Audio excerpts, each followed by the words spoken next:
तर कोणत्या प्रकारच्या साडीवर आपण कोणत्या प्रकारचे किंवा कशा प्रकारचे ब्लाऊज आपण घालायला पाहिजे ते आपण आज बघणार आहोत। आणि मी तुम्हाला खूप छान प्रकारे ट्रेंडिंग जे ब्लाऊज आहेत ते सुद्धा दाखवणार आहे। जर तुम्ही माझ्या चॅनलवरती नवीन असाल तर माझं नाव सीमा आहे आणि मी फॅशन, लाईफस्टाईल, ब्युटी आणि व्लॉग अशा वेगवेगळ्या विषयावरती व्हिडिओ घेऊन येत असते। तर तुम्हाला या विषयामध्ये इंटरेस्ट असेल तर तुम्ही नक्कीच माझ्या चॅनलला सबस्क्राइब करू शकता। तर चला आपण लगेच विषयाला सुरुवात। पहिली साडी आणि खूप ट्रेंडिंग अशी साडी आहे ही आणि खूप लोकांना खूप आवडती सुद्धा, ती म्हणजे ऑर्गेन्झा साडी। तर ऑर्गेन्झा साडी खूप फुगणारी पण आहे आणि खूप अगदी सी थ्रू म्हणजे खूप पातळ असते।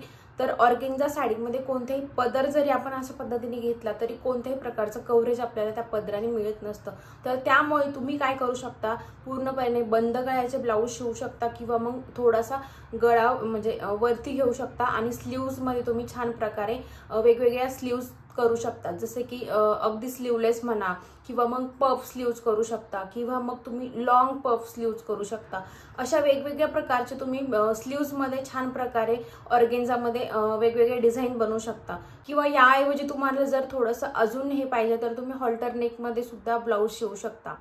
आता दुसरी साडी आणि ती म्हणजे नेटची साडी। तर नेटच्या साडीमध्ये तुम्ही खूप छान प्रकारे म्हणजे बॅकलेस नेट शिवू शकता, म्हणजे पूर्णपणे मागून बॅकला कोणत्याही प्रकारचं अस्तर लावायचं नाही आणि फक्त नेटची डिझाईन जी असते आपल्या ब्लाऊजला आलेली ती तुम्ही लावू शकता, जेणेकरून खूप सुंदर प्रकारचा तुमचा लुक येतो। मी तुम्हाला साईडला फोटो दाखवेलच की कशा पद्धतीने लुक येऊ शकतो ते।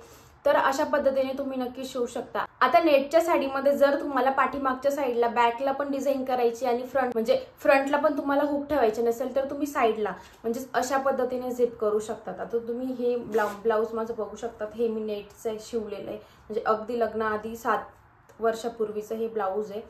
तर तुम्ही बघू शकता मी एका साईडला याला झिप केली आहे आणि पाठीमागच्या साईडला पण याची डिझाईन आहे आणि पुढच्या साईडला पण मी केले। तर अशा पद्धतीने तुम्ही छान प्रकारे शिवू शकतात ब्लाऊज। आता तुम्ही बघू शकता की मी इथं नेट फक्त बॅकला फक्त नेटच लावले आणि पफला म्हणजे स्लीव्स पफ केले। अशा पद्धतीचे वेगवेगळे ब्लाऊज तुम्ही नेटच्या साडीमध्ये करू शकता। आता तर खूप लेटेस्ट डिझाईन मध्ये आले, हे तर माझं 7-8 वर्षापूर्वीचं ब्लाऊज आहे। आता नेटचे साडीचं ब्लाऊज जर तुम्ही शिवून घेणार असेल तर शिवून घेताना फ्रंटला हुक न करता तुम्ही बॅकला हुक करायचे। तर याने काय होईल, तर जर तुम्ही फ्रंटला हुक केले आणि तुम्हाला वन साइड म्हणजे अगदी सिंगल प्लेटिंगचे साडी पिन करायची आहे तर त्यामध्ये तुमचा लुक खूप घाण दिसणार आहे, कारण की नेटच्या साडीमध्ये कोणत्याही प्रकारचं कव्हरेज आपल्याला नसतं।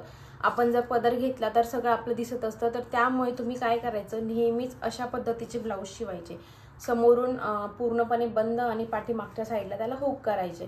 तर अशा पद्धतीने जर तुम्ही शिवलं तर तुमचा लुक साधी जरी साडी असली तर खूप छान उठून दिसेल।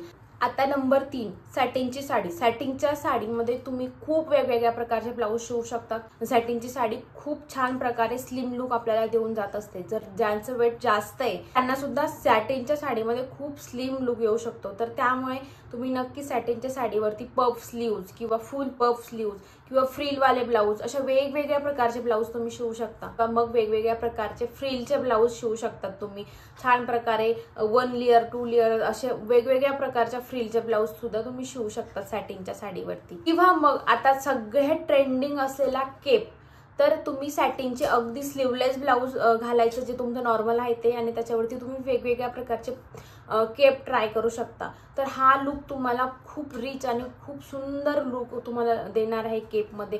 एका केपमध्ये तुम्ही इन्व्हेस्ट करा, एक केप तुम्ही खूप वेगवेगळ्या साड्यांवरती घालू शकतात। असं काही नाही की एक केप एकाच याच्यावरती तुम्ही घालायला पाहिजे, खूप वेगवेगळ्या याच्यावरती तुम्ही ट्राय करू शकता। वेगवेगळ्या गाऊनवरती तुम्ही घालू शकता, वेगवेगळ्या साडींवरती सुद्धा तुम्ही केप घालू शकता। जर तुम्हाला छान प्रकारे पार्टीवेअर लुक किंवा खूप वेगळा लुक पाहिजे असेल तर तुम्ही नक्कीच एका केपमध्ये इन्व्हेस्टमेंट करू शकता। तर मला वाटतं 1000-1500 पर्यंत खूप सुंदर सुंदर केप आता अवेलेबल आहेत। आता नंबर 4, सिल्क साड्या। तर सगळ्याच लेडीजचा, सगळ्याच बायकांचा सगळ्यात जास्त फेवरेट जर साडीचा प्रकार असेल तर तो आहे सिल्क साड्या। सिल्क साडी तुम्ही ऑफिस वेअर घालू शकता, सिल्क साडी तुम्ही छान प्रकारे एखाद्या लग्न समारंभामध्ये घालू शकता, छोट्या मोठ्या कार्यक्रमामध्ये घालू शकता, अगदी कुठेही सगळ्या ठिकाणी जाईल अशा सिल्क साड्या असतात। वेगवेगळ्या प्रकारच्या वेगवेगळ्या सिल्क साड्या तुम्ही वेगवेगळ्या ठिकाणी नक्कीच घालू शकता। तर वेगवेगळ्या ठिकाणी, जसं ऑफिस वेअरमध्ये जर तुम्ही घालत असेल सिल्क साड्या, तर तुम्ही छान प्रकारे हॉल्टरनेक ट्राय करू शकता. स्लीवलेस तुम्ही घालू शकता छान प्रकारे. पूर्णपणे फुल ब्लाऊज असतात, फुल स्लीवचे ब्लाऊज, ते पण तुम्ही ऑफिस वेअरमध्ये घालू शकता. आणि जर तुम्हाला छान लग्न समारंभामध्ये जर सिल्क साडी घालायची असेल तर छान प्रकारे वर्क केलेलं ब्लाऊज तुम्ही नक्कीच ट्राय करू शकता सिल्क साड्यामध्ये. वेगवेगळ्या प्रकारचे स्लीव्स तुम्ही ट्राय करू शकता सिल्क साड्यामध्ये. फुल पफ स्लीव्ज, हाफ म्हणजे एवढं खाली काट असेल त्याच्यावरती इथेच पफ असेल, तर तसे पण तुम्ही छान प्रकारे ब्लाऊज शिवू शकता.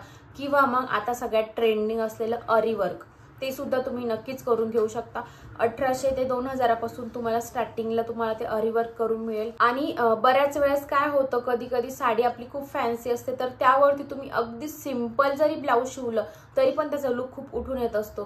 त्यामुळे बऱ्याच वेळेस आपल्याला साडी बघून सुद्धा ब्लाऊज ठरवायला लागतो की कशा पद्धतीचा आपण ब्लाऊज शिवून घ्यायचं. मी माझे काही ब्लाऊजचे कलेक्शन दाखवणार आहे की जे की मी थोड्या वेगळ्या पद्धतीने शिवण्याचा प्रयत्न करून घेतलेला आहे, तर ते तुम्ही नक्कीच बघू शकता.